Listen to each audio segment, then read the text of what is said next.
Clearly, this week is the most sacred week of our church year, and all of our celebrations are quite extraordinary. Monday night, although I wasn't there personally this year, the oils were blessed by the Archbishop. This is an amazing moment, and actually, in many places in the world, they're blessed at a morning Mass, because there's no morning Masses Thursday, Friday, and Saturday of Holy Week. They're not permitted. Except today is when they usually celebrate the Chrism Mass, when the Archbishop or the Bishop of a diocese blesses all the oils that will be used in all the sacraments in every parish in their diocese. It's an incredible moment of unity. In this diocese and in many, they moved it to Monday night so that a lot of people could come. So at our cathedral that seats about 3,000, I assume about 3,000 people there to celebrate as the bishop blessed the oils that we would use at every sacrament to heal our sick and to welcome people into the church in baptism and in confirmation. Extraordinary. The first two readings tonight are sharing something that is very much the same and something that is very different at the same time. They're both an experience of the Passover supper. The first one is the Old Testament Passover. And this year, like every year for almost 3,500 years, Jews will gather on the night of Passover, and they will recall all of the events that we heard read in that first reading. They will eat food to remind them of their bitterness of their struggle and their slavery. They will eat sweet honey to remind them of the kindness and goodness and mercy of love that brought them to freedom, to a land flowing with milk and honey. It's a night where they ask questions and they celebrate the answers. It's a powerful and beautiful night, the Passover. And that's what Jesus was celebrating. We heard in the second reading. He was celebrating the Passover because he was a good Jew. But at this Passover, something different happened. Jesus put a whole new meaning over this evening. He celebrated the Passover, and then he took bread and blessed it, broke it, and gave it to them. Took wine, blessed it, gave it to them.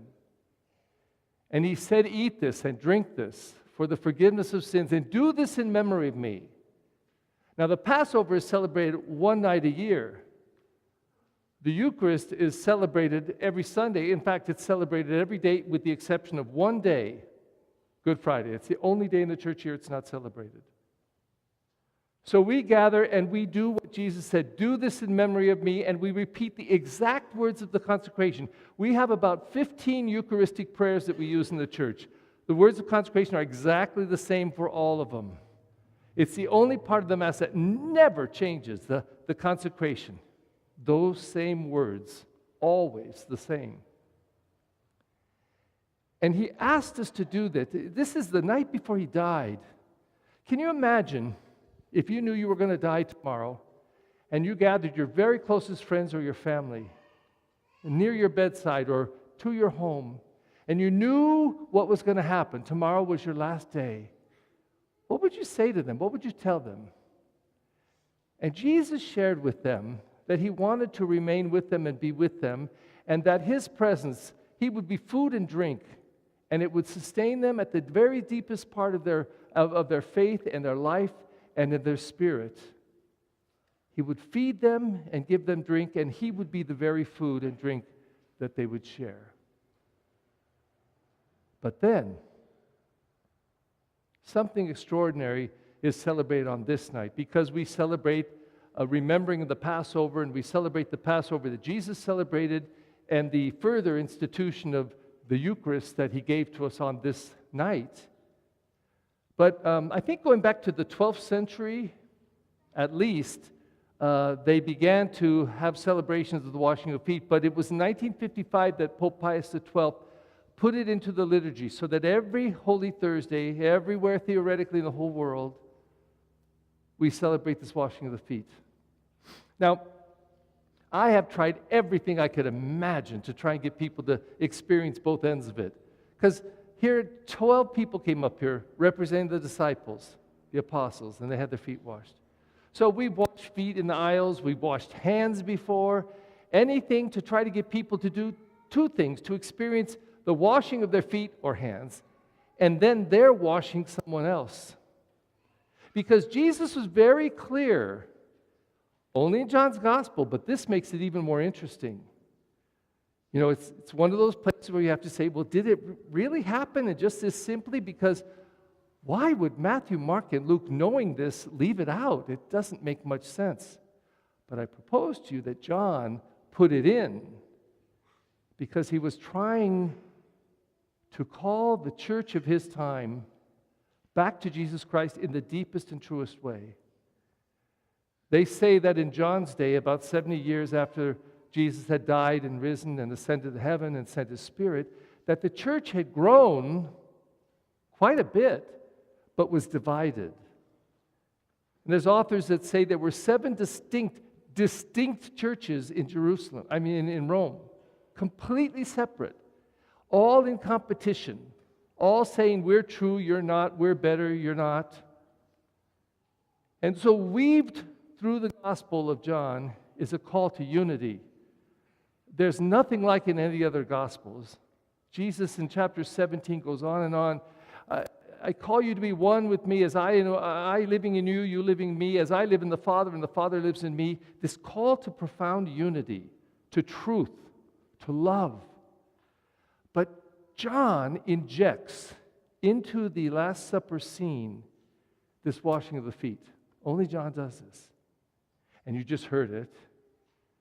At some point in this meal, Jesus takes off his outer garments, puts on an apron, and washes their feet. But then he says something which we cannot miss. And stop and think of it now. If someone incredibly important with incredible authority, with perhaps incredible wealth came and washed your feet and the feet of all of his guests as they came to the house. And Jesus said this, if I, as your teacher and master do it, if I do it as teacher and master, how much more must you also do this? I would propose to you, and I think Pope Pius XII saw this as, I don't know why at this particular time in history, I'm not sure why in 1955 he saw it as an important thing to do, but he put this ritual into this ceremony that we call the Last Supper. And in this celebration of the Last Supper, he called us to one thing, to service. To service. By the way, I don't think you do real service without love. It's required. How could you serve people, wash their feet, unless at the core of your being there was an incredible sense of humble love? That, in the words of so many spiritual writers, say that we could see Christ in one another, that when I wash your feet, I'm washing the feet of Christ. So I would propose to you that as we celebrate this Holy Week, we're being called to something extraordinary. You know, I know that for a lot of people, coming to the Eucharist and coming to faith is very personal, and that's good. But primarily it's communal. Jesus didn't call this apostle and tell him to go do something, and then call this apostle, and then call this one and tell him to do something. He brought them together. And he told them what they must do, and how they must love, and how they must bind themselves in unity. We're all called to be disciples of Jesus. And unless we hear this call, he calls us to love one another and to serve one another. To love one another and to serve one another. I can only say that for 42 years now, I've been washing the feet of people. It's not a real savory thing to do. I don't think it is for the people who have their feet being washed. I think most people say, oh gosh, ooh, really, ooh.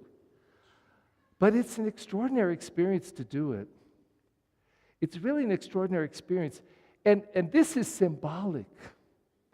But any of you who have known the caring of someone sick and in need, or even an elderly parent, any of you who have had to bathe a mother or father when they're 70, 80, 90 years old, and have to face them with the embarrassment that they feel that their own child is doing this to them.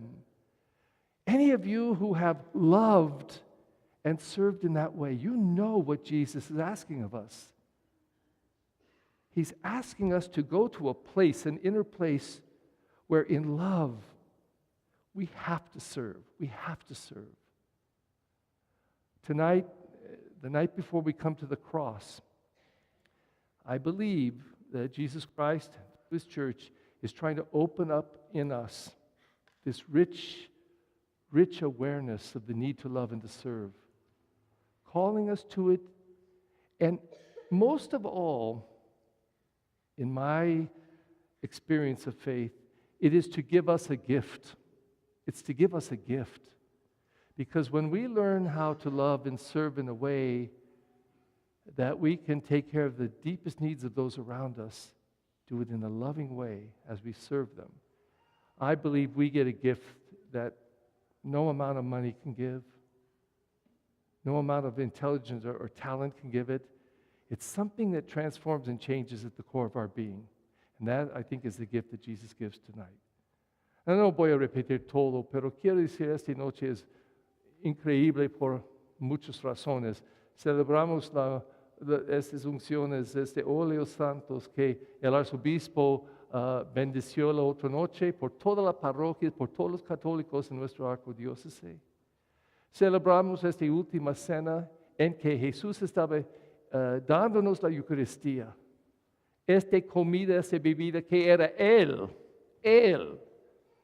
que Él pudiera entrarnos y darnos su vida, su espíritu, su gracia, para dar comida y bebida en los áreas de nuestra vida en que tenemos el más hambre, el más sed que es posible. Aquí en sed y hambre, Él quiere penetrarnos y amarnos y darnos su vida. Pero más que todo en esta experiencia de lavando los pies, está invitándonos a ser un pueblo que lava los pies de otras personas. Tengo un amigo, un sacerdote, que dice, nosotros somos un pueblo de, well, in English, a people of foot washers. Un pueblo que lava los pies de uno al otro. Y es más que la acción de haciéndolo, pero la intención y deseo adentro para amar y servir. Y celebramos en esta noche muy bonito, muy especial, la noche antes que celebramos la muerte, pasión de nuestro Señor. Él está invitándonos a experimentar nueva vida, una vida que puede producir mucho más vida y gracia siempre en nuestros corazones y nuestras vidas. De pie, por favor.